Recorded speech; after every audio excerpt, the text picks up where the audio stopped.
Saya mau mulai dengan bertanya. Saudara, ketika mendengar penderitaan, apa yang saudara bayangkan? Waktu dengar bilang penderitaan, apa yang ada dalam pikiran saudara hari ini? Boleh jawab. Penderitaan, apa yang saudara bayangkan?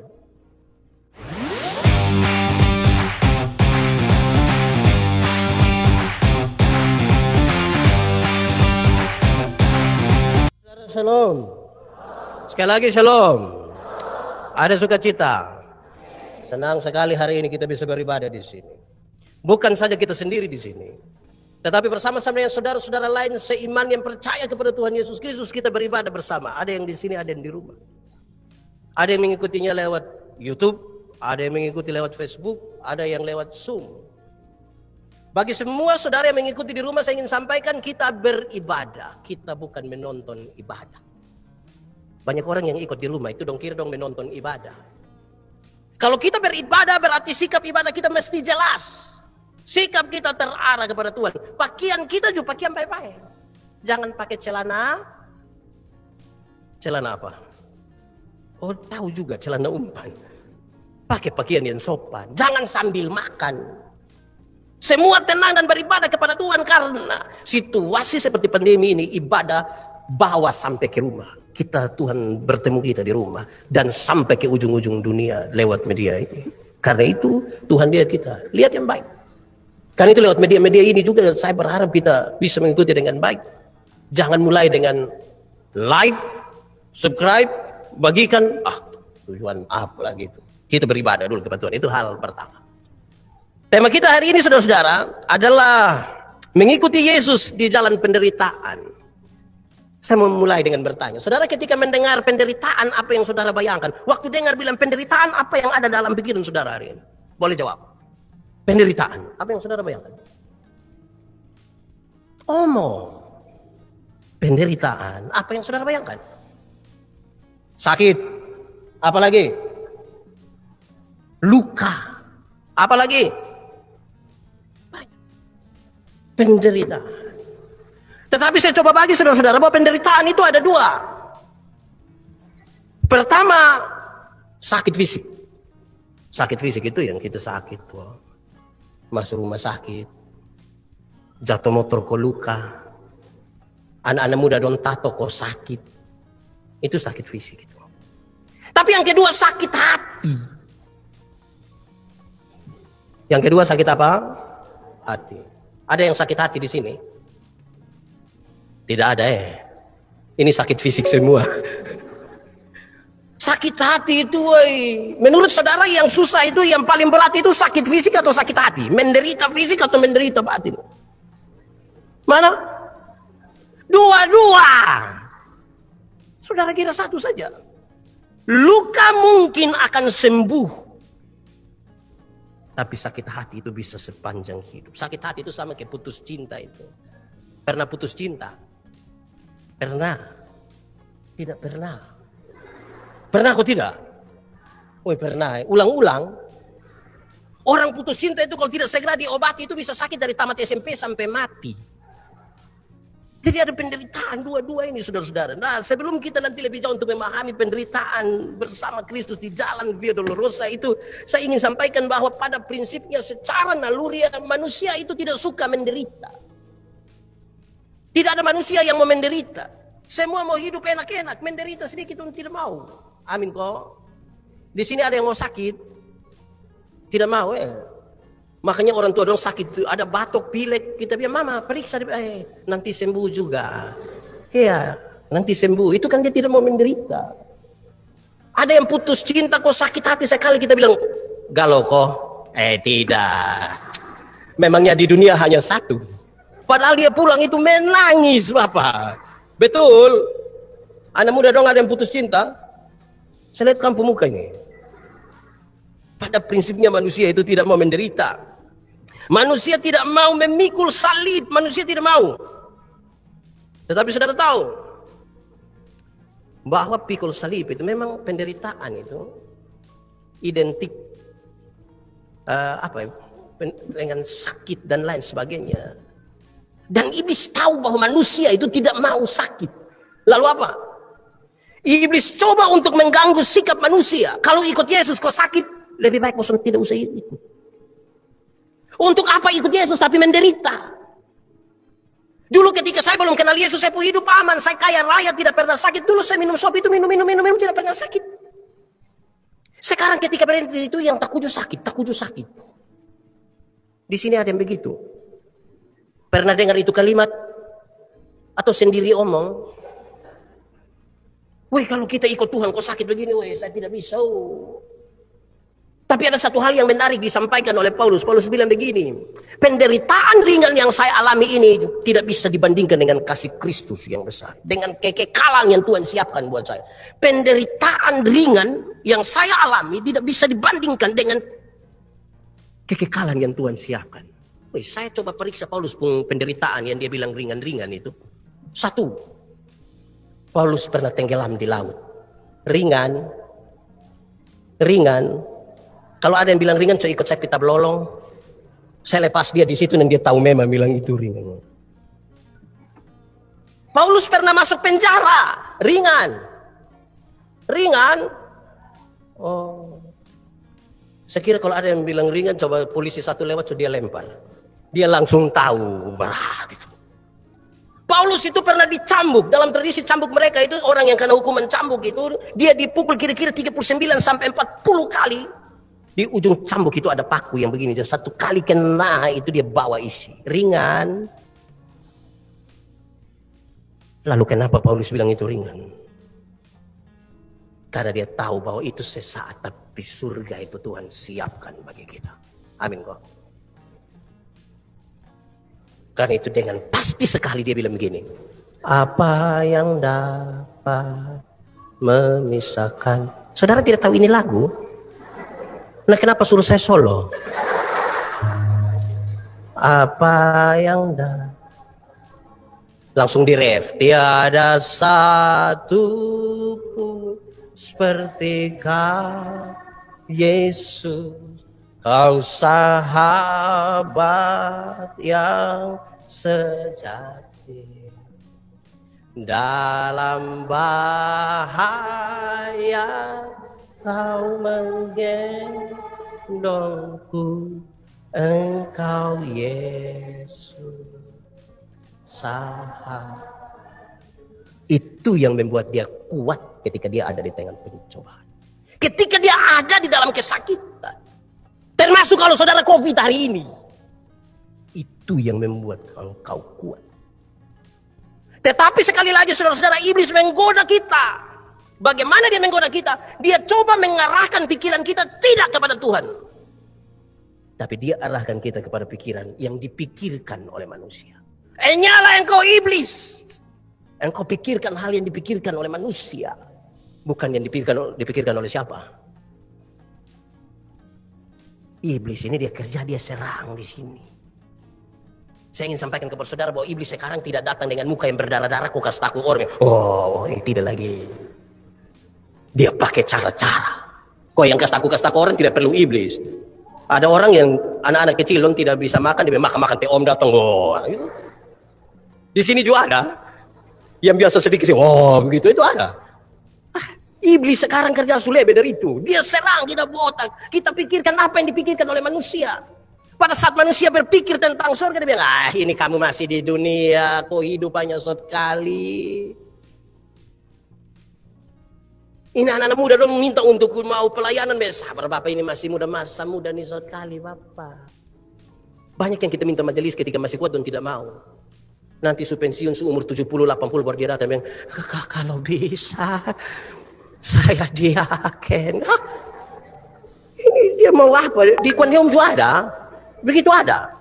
Itu yang paham apa dong tuh? Jadi jangan ikut apa yang iblis mau arahkan kita ke situ. Dan iblis bekerja kuat juga. Jadi kalau kita tidak kuat bersama-sama dengan Tuhan, kita terbawa. Saya bicara di mana-mana. Minggu lalu saya masih berkhotbah. Saya katakan kadang-kadang Tuhan mau supaya kita punya iman itu betul-betul. Karena iman bertumbuh di tengah-tengah badai. Bagaimana kita siapkan hati kita kepada Tuhan. Tapi sekarang ini karena COVID, orang pikir imun lebih banyak daripada pikir imannya. Siapa yang bisa jamin kepada saya ketika dia jaga di kesehatan seluruhnya? Saya jaga kesehatan dan dia tidak mati. Mati. Mau ikut asuransi apapun mati kok tidak? Mati. Yang dapat garansi dari rumah sakit paling hebat di dunia, sekalipun dan dokter yang paling hebat, mati juga. Karena itu, belajar untuk taruh kita iman ini juga pada Tuhan. Mari kita lihat saudara-saudara. Pembacaan hari ini kita baca dalam sebuah konteks pemahaman tentang Mesias sebagai seorang pahlawan perang yang tidak pernah kalah. Orang-orang Israel itu, orang-orang Yahudi itu menanti-nanti Mesias yang akan datang menyelamatkan mereka. Mesias yang digambarkan itu adalah seorang pahlawan, seorang panglima perang yang tidak mungkin kalah. Dia gagah perkasa, dia hebat sekali. Dan kalau dia datang segala sesuatu ditaklukkan. Itu cara berpikir. Setiap hari anak-anak ini dimasukkan itu pikiran. Mesias itu hebat, Mesias itu panglima perang, Mesias itu bisa mengalahkan segala sesuatu. Tiba-tiba dalam percakapan dengan Yesus, Yesus bicara tentang penderitaan dan kematiannya. Ini sesuatu yang berbeda sekali dari apa yang tiap-tiap hari masuk dalam pikiran mereka. Masa Mesias yang kami nantikan ini akan menderita dan mati? Ini sangat mengganggu. Sepanjang hidup mereka mendapatkan gagasan-gagasan tentang Mesias yang menaklukkan masalah, menaklukkan musuh. Karena itu Petrus mungkin saja mewakili kita semua, dia protes. Dia protes sangat kuat. Bagi Petrus hal itu tidak mungkin terjadi. Oh, ini Tuhan Yesus marah. Marah besar sama dia. Yesus bilang kepada dia, Petrus, hanya engkau iblis. Yesus kecewa juga dia ini.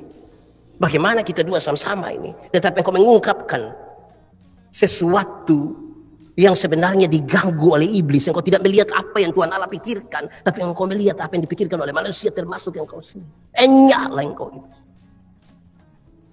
Satu hal yang Yesus pikirkan saudara-saudara adalah ini kok disampaikan oleh seorang sahabat yang tiap hari sama-sama dengan Yesus. Saya ketika membaca sampai poin ini, sampai teks ini, saya merasa sekali bahwa memang orang-orang di sekitar kita itu terlalu mempengaruhi kita. Kalau kita tidak pikir ikut Tuhan pun bahaya itu. Saudara rasa kok tidak kalau tetangga itu satu mempengaruhi satu? Pernah rasa kok tidak? Tak salah orang bisa iri hati itu. Dong ada saudara, ipar, barat. Ada arisan ibu satu nanti dia datang pakai gelang gading penuh di tangan kanan. Yang dia ipar itu tidak mau kalah, dia pakai gelang kea penuh di tangan kiri. Jadi dong. Di Kuan Hium juga ada. Ada kok tidak? Itu ibu dong ada di sini. Dong pakai baju warna apa? Kadang-kadang kita tinggal di tetangga itu kita baterek, iri hati itu tinggi sekali. Saya suka bilang di mana-mana, kalau orang tinggal badeka-badeka itu baterek kuat itu, iri hati kuat itu. Yang di sebelah itu berani dia tumis sayur, kasih panas minyak mulai taruh. Yang di sebelah itu tidak mau kalah. Dia bilang anak gas panas. Waktu minyak panas di situ ada dong kasih mama bawang tidak ada. Dia sudah lu percik air saja tidak apa-apa, yang penting kan. Memang orang-orang di sekitar kita itu sangat bisa mempengaruhi kita punya sikap, bukan kepada Tuhan Allah. Saya baru jangan coba-coba beli tape satu. Barani dia beli tape satu kau taruh di emper. Oh, saya juga beli. Di Kuan Hium juga begitu. Ada. Nah itu dong pikirkan apa yang manusia pikirkan itu. Bukan apa yang Tuhan pikirkan. Kita ini terlalu sekali.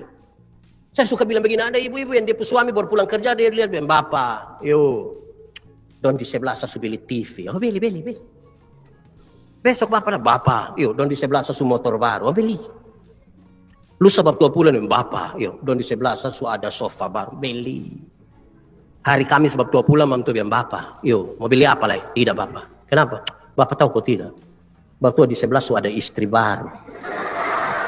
Mau. Jadi hidup itu jangan pikir apa yang kadang-kadang. Ada banyak majelis jemaat, ada banyak anggota kategorial fungsional yang sebenarnya dia tidak mau datang gereja. Pas kita tanya, bilang, Bapak, ini hari datang. Dia bilang, sebenarnya tidak datang. Pas pendeta sudah telepon ini. Jadi dia perasaannya dengan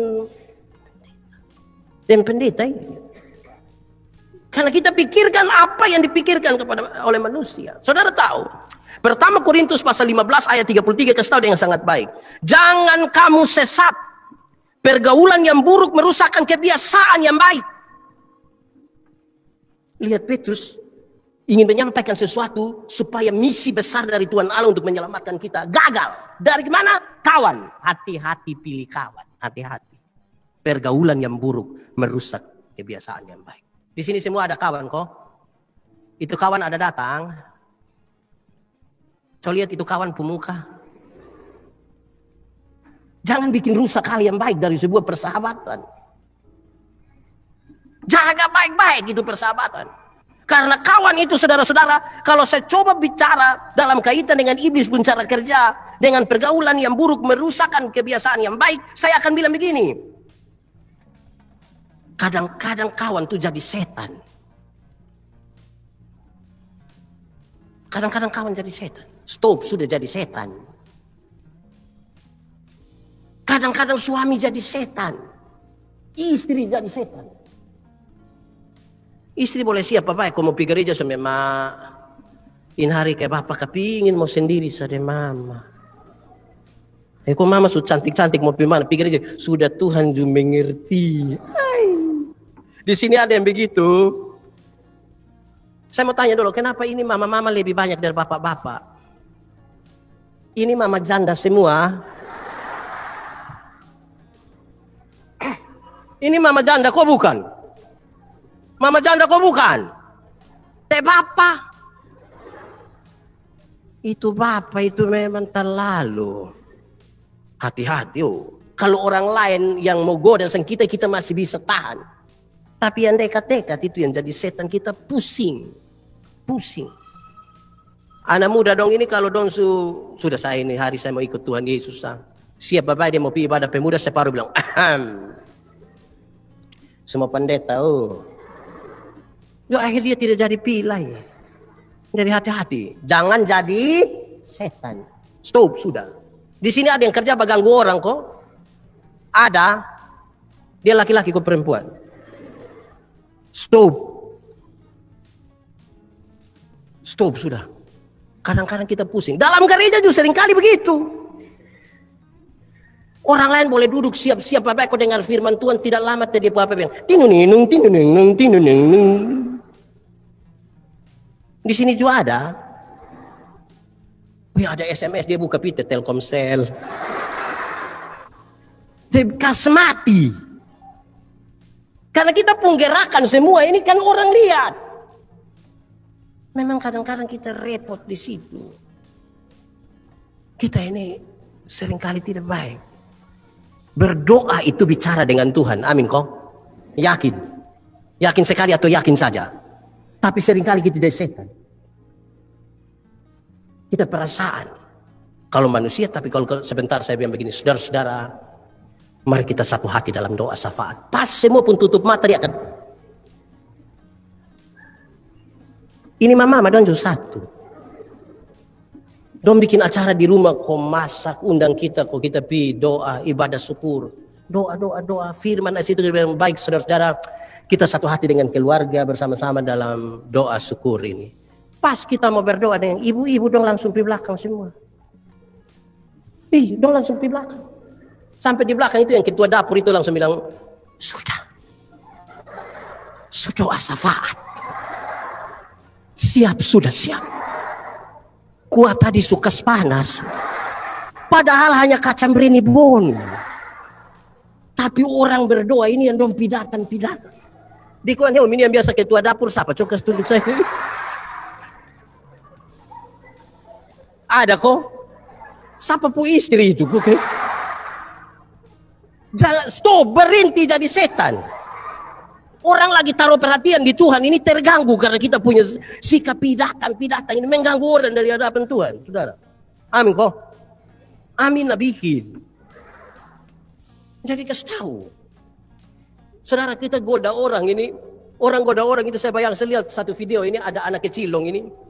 Dong ambil asam muda ini. Tahu asam muda? Di Kuanhium ada asam. Dia ambil asam muda baru dia lewat ibu-ibu dan dia bilang, Wih, itu kayak tergoda. Jadi berhenti goda orang. Amin kok mama. Baik. Kedua saudara-saudara. Tuhan Yesus itu luar biasa. Siapa yang mau mengikut Tuhan, Tuhan tidak pernah bujuk dia, tidak pernah rayu dia, tidak pernah mengiming-imingi dia dengan sesuatu yang nikmat tapi sesaat. Tuhan tidak pernah bujuk dia dari itu. Siapa yang mau ikut Tuhan, Tuhan tidak pernah rayu, Tuhan tidak pernah bujuk, Tuhan tidak pernah untuk mengiming-imingi dia dengan sesuatu yang nikmat tapi sesaat. Tuhan tidak bujuk dia enak-enak saja. Kalau saudara baca Matius pasal 8 ayat 20 dia kasih tahu.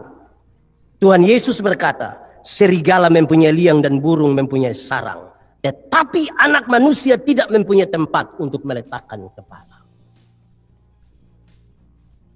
Tuhan tidak janji sesuatu yang kita senang sekali. Ikut saya nanti lu jadi RT. Tidak. Kalau sampai kemudian jadi itu bonus saja. Tapi Tuhan kasih tahu, ini jalan via dolorosa, jalan penuh siksa, jalan penuh sengsara. Tuhan tidak pernah bilang mari kau nanti. Tapi janjinya besar.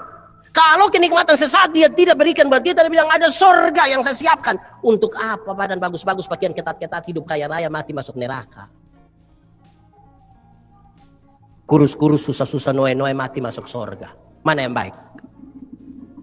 Badan bagus-bagus, pakaian ketat-ketat, hidup kaya raya, mati masuk neraka. Kurus-kurus, susah-susah, noe-noe, mati masuk surga. Mana yang baik? Mana yang baik? Dua-dua tidak baik. Yang baik itu badan bagus-bagus, pakaian ketat-ketat, hidup kaya raya, mati masuk surga. Tapi kita ini Tuhan baru kasih sedikit langsung lupa Tuhan. Itu hari belum jadi pegawai, itu dia keliling semua gereja kok berdoa. Mulai jadi pegawai diterima 100%, bikin syukuran di rumah, gaji pertama semua kasih Tuhan. Gaji kedua, ketiga sampai hari yang sudah tidak. Terus kita panggil pelayanan, alasan banyak sekali. Dia punya alasan yang satu kata. Apa itu? Apa? Di sini juga tahu. Sibuk. Dia Tuhan baru kasih. Tuhan baru kasih dia kulit lebih putih sedikit dari orang lain, dia sombong. Jadi Tuhan tidak mulai dengan hal-hal yang itu. Kadang-kadang dia pun sombong itu menular. Yang RT dia pun suami tapi suruh panggil dia mama RT. Oh, bagaya.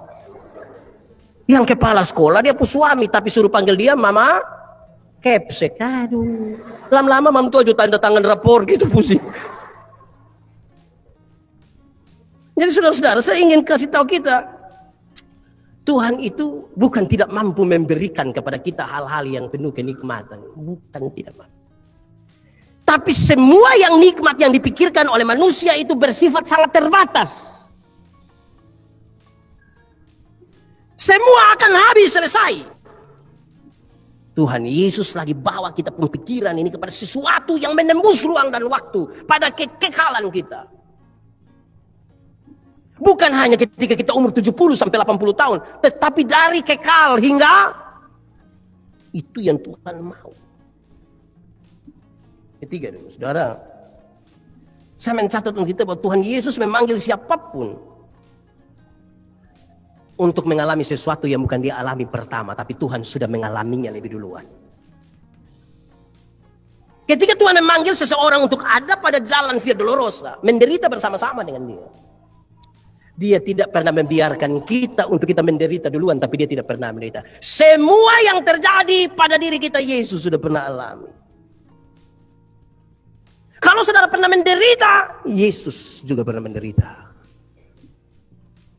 Melayani lebih sungguh. Sekali lagi, melayani apa? Lebih. Ini poinnya. Tuhan lebih dulu melayani kepada siapa? Kepada melayani lebih apa?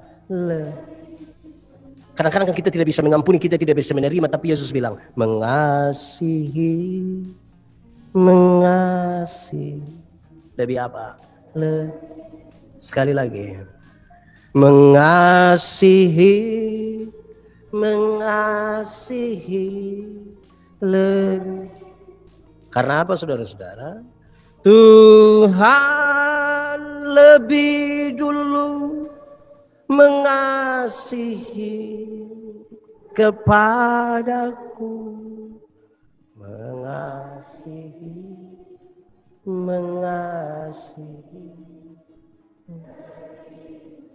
Kadang-kadang kita mau mengasihi gengsi. Tapi Tuhan sudah duluan buat itu. Ini lagu saya suka sekali kan, dia penuh pengajaran buat kita bahwa apa yang kita alami Tuhan sudah lebih duluan. Ini bukan lagu yang kita menyanyi di orang mati. Kok anak muda dong duduk dong menyanyi. Melayani. Orang belum kasih keluar kopi dong kasih melayani. Bukan itu. Tapi dia mau kasih tahu. Sebelum kita mengalami dan menjalani sesuatu, Tuhan lebih duluan. Amin kok. Itu yang luar biasa saudara-saudara.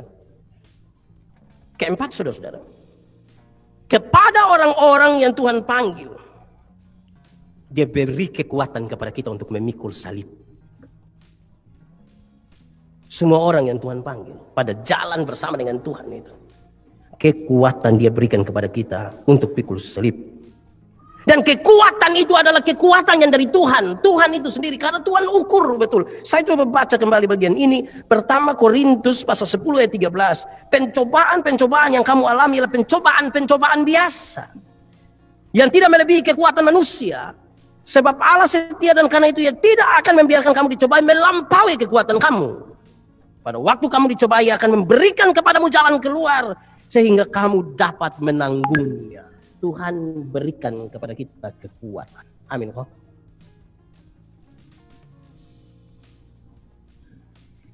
Karena itu saudara, ketika saudara berdoa, jangan paksa Tuhan.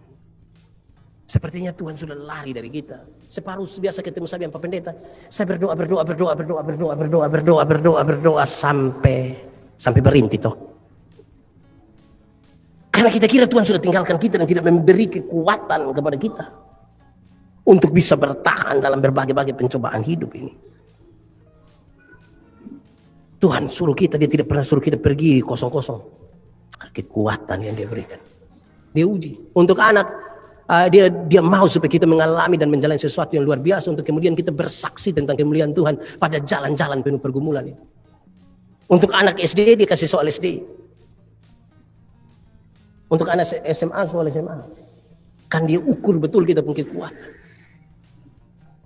Berikut saudara-saudara, saya mencatat untuk kita bahwa orang-orang yang mau mengikut Tuhan, dia akan berkata tidak kepada kemauannya sendiri. Orang-orang yang mau ikut Tuhan itu, dia akan mengatakan tidak pada apa yang dia mau, tetapi pada apa yang Tuhan mau. Ini yang dalam pembacaan tadi bilang menyangkal diri. Saya berkhotbah di mana-mana dan sampai menyangkal diri. Saya bilang menyangkal diri itu artinya bukan saya, tapi bukan saya. Menyangkal diri. Bukan saya, tapi Tuhan. Ini yang rumit. Karena ada banyak manusia makam puji. Mau kasih tunjuk diri. Bikin diri inti. Geng-geng.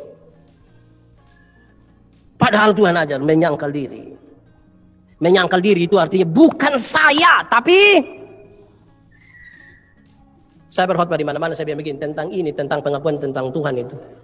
Kalau kita naik oto dari sini pisau kok sampai Camplong, oto tabalik, tinggal 2 orang yang selamat, satu percaya Tuhan, satu tidak percaya Tuhan. Yang percaya Tuhan akan bilang untung Tuhan saya selamat. Untung. Yang tidak percaya Tuhan itu yang bilang untung tadi saya lompat cepat-cepat. Yang percaya Tuhan bilang untung. Yang tidak percaya Tuhan bilang untung. Saya mau tanya, kita yang di Kuan Heum ini untung Tuhan atau untung saya? Untung? Yakin? Benar-benar yakin?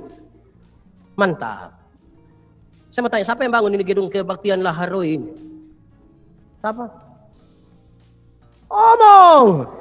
Siapa yang bangun ini gedung kebaktian Laharoi ini? Tukang? Kalau kita tanya Bapak, siapa yang bangun ini gedung kebaktian Laheroi? Dia bilang, bukan saya. Tapi, padahal dia yang setengah mati kumpuluan. Panitia pembangunan pusing dengan antar ini envelope pembangunan. Tapi waktu ditanya, siapa yang bangun? Dia bilang, maaf, bukan saya. Tapi kalau kita tanya, Papa, siapa yang bangun itu gedung kebaktian? Dia bilang, bukan saya. Cocek sah. Itu hari kalau bukan yang ini. Untung. Ya, kita tergoda untuk menyangkal diri. Sangat tergoda. Kita mau kasih tunjuk diri, merampas kemuliaan Tuhan di situ. Saya karena pernah pembinaan persekutuan doa di sini. Di sini banyak anggota persekutuan doa toh. Ada orang sakit-sakitan, tidak bisa makan, tidak ada pakaian, datang kepada kita, kita doakan dia, singkat cerita dia sehat, dia sukses, dia sembuh, dia bawa kesaksian itu ke mana-mana, orang-orang diberkati dengan kesaksiannya. Terus kesaksian itu sampai di kita pun telinga. Kita bilang apa? Itu hari datang sini semua mati, Pak. Untung? Kok tadi bilang untung Tuhan? Jadi kita tergoda, saudara-saudara. Kalau kita tidak hati-hati, kemuliaan manusia yang kita taruh di situ. Kita tidak kuat pada jalan penyangkalan diri itu. Tuhan Yesus itu, kalau dia mau pakai dia pun kuasa, pikul itu salib itu kacang-kacang. Saudara percaya Yesus penuh kuasa kok tidak?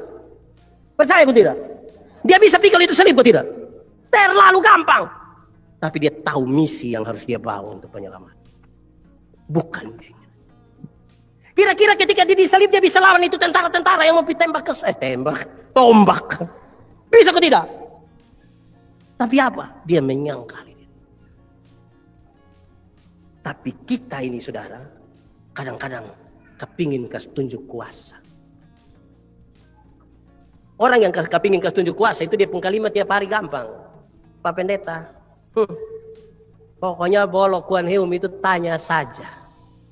Tanya saja. Tanya apa? Pokoknya yang paling gila ini sudah. Wah, ini dia mesti diselesaikan ini. Di sini ada yang sedikit-sedikit bilang tanya saja. Ada. Bagaya. Berhenti. Menyangkal diri. Karena siapa yang mau ada dalam perjalanan dengan Tuhan itu dia katakan tidak pada diri. Karena dia mau ikut Tuhan mau. Saya mau kasih saudara. Bikin kacau itu gampang-gampang sah. Kalau saya tinggal angka amin, mic lempar ibu ini. Itu suka kacau. Tapi saya mau menyangkal diri, saya tidak akan lempar ibu. Karena berbuat baik itu yang susah, kan kita mau jalan bersama-sama dengan Yesus. Kadang-kadang kita yang terlalu sombong, terlalu angkuh, terlalu kesetuju diri. Kalau dia mulai omong, dia bilang, jangan cari, jangan. Dosa kau kok.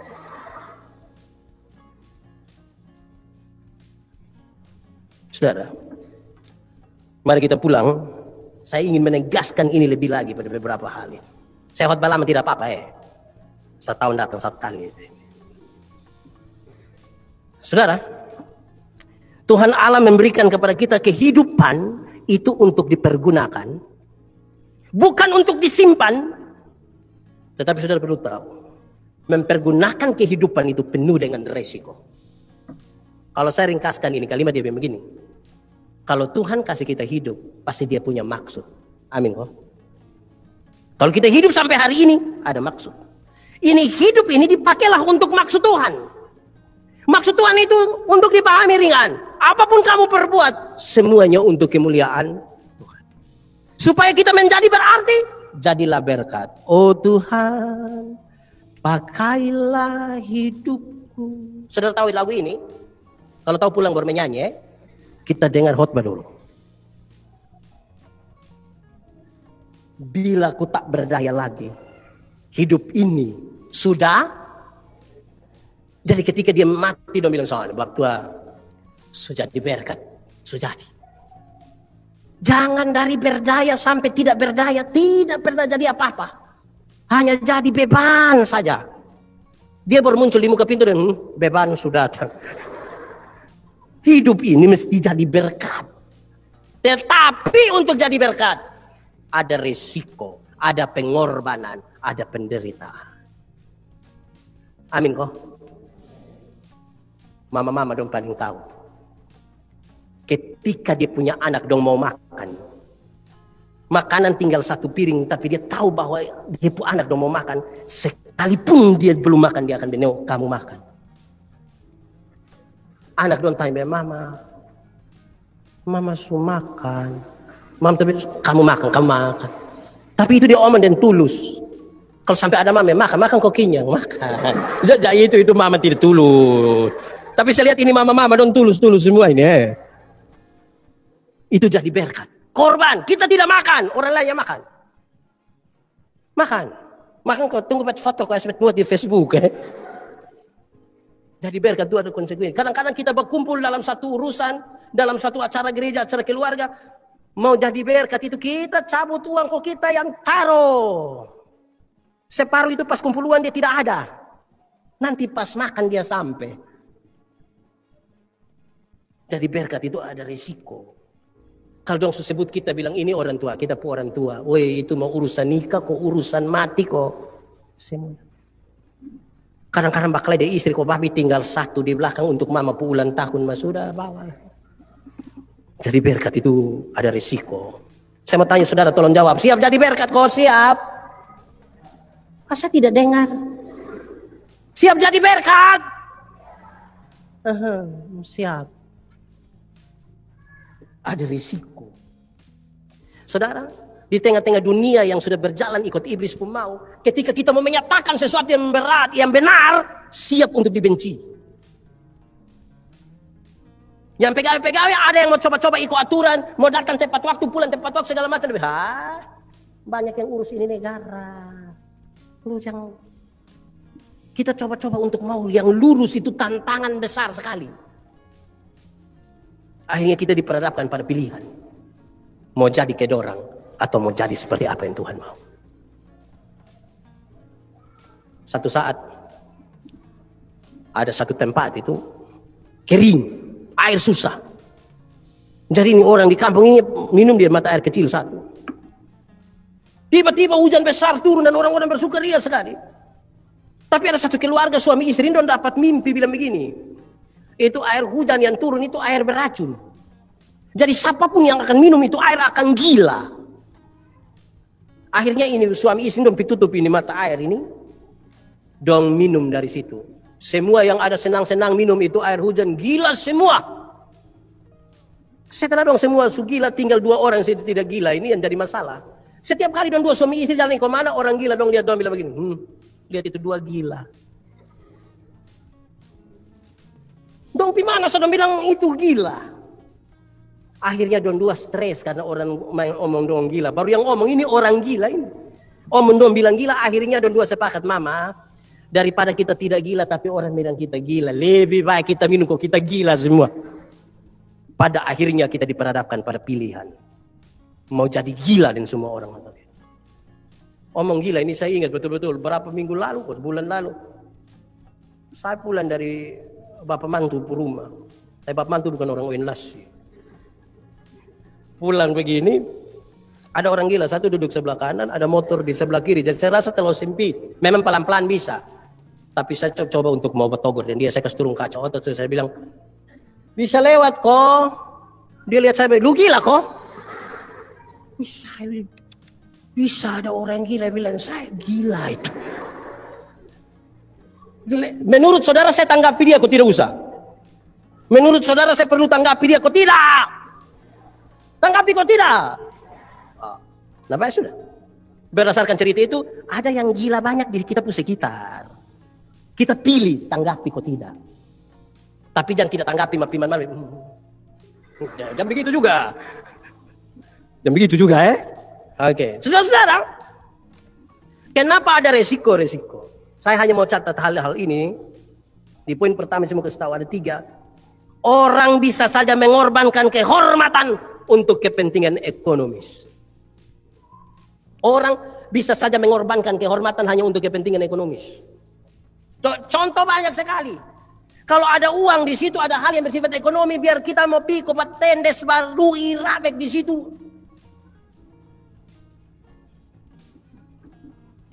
Disebut miskin tidak mau. Tapi bantuan untuk kakak miskin, kami miskin semua. Miskin motor 14. Orang bisa mengorbankan kehormatan hanya untuk hal-hal yang bersifat ekonomi. Kedua, orang bisa saja mengorbankan prinsip kepentingannya untuk popularitas, ketenaran. Kadang-kadang kita bisa mengorbankan kita pun prinsip hidup yang penting terkenal. Saudara tahu bahwa di dunia ketika digital ini makin meluas di mana-mana, orang bisa pakai pakaian yang kain-kain sepotong itu. Yang penting makin gila makin tenar. Pokoknya bikin apa kok yang penting aneh sendiri. Wih, itu tenar itu. Awas, jangan sampai kita mengorbankan prinsip kita hanya untuk sebuah popularitas, ketenaran, supaya orang kenal kita. Jangan. Kau mau basahin desa apa?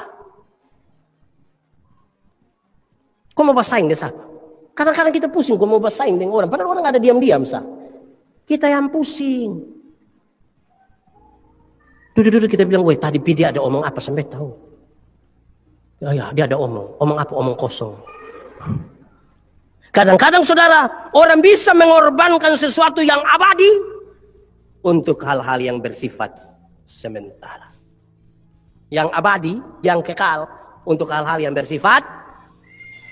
Di sini ada anak muda. Anak muda,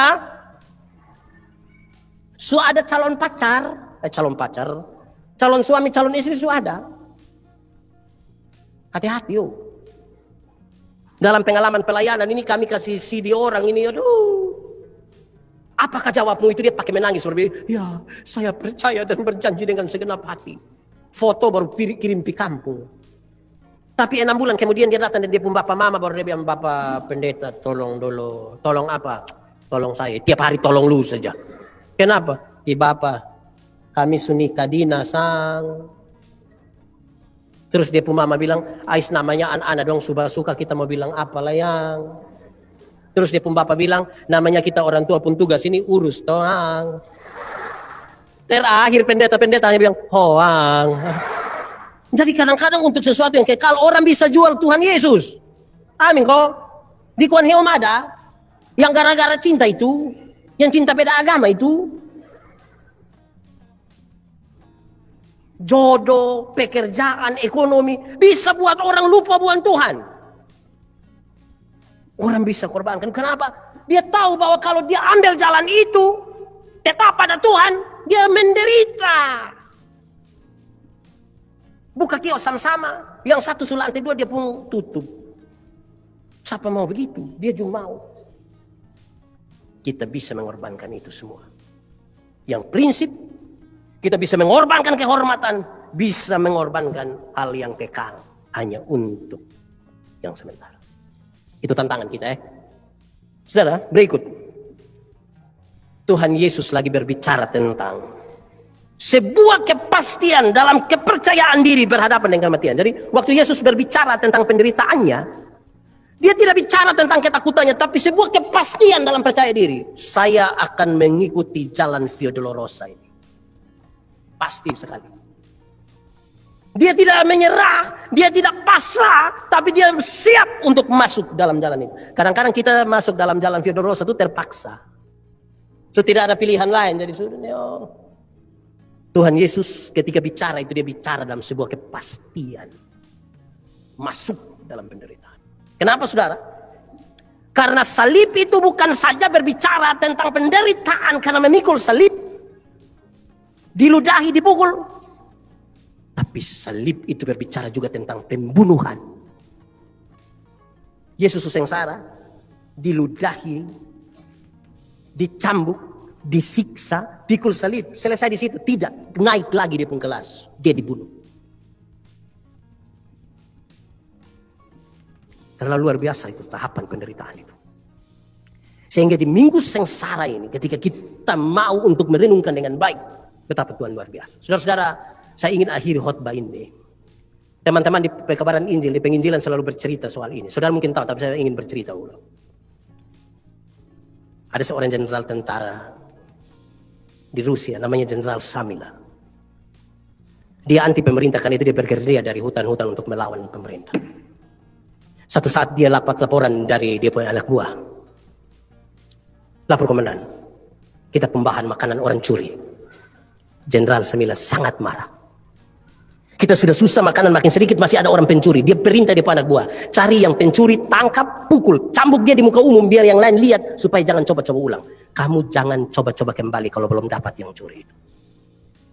Beberapa saat kemudian anak buah datang lapor komandan, itu sudah dapat yang pencuri. Oke, siap semua, panggil semua orang berdiri di situ. Algojo siap berkasih tahu saya. Setelah semua siap dan datang lapor, komandan sudah.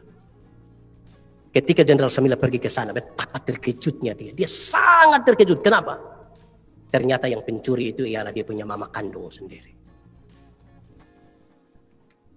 Ketika tahu bahwa yang pencuri ini dia punya mama kandung sendiri, dia sangat dilematis.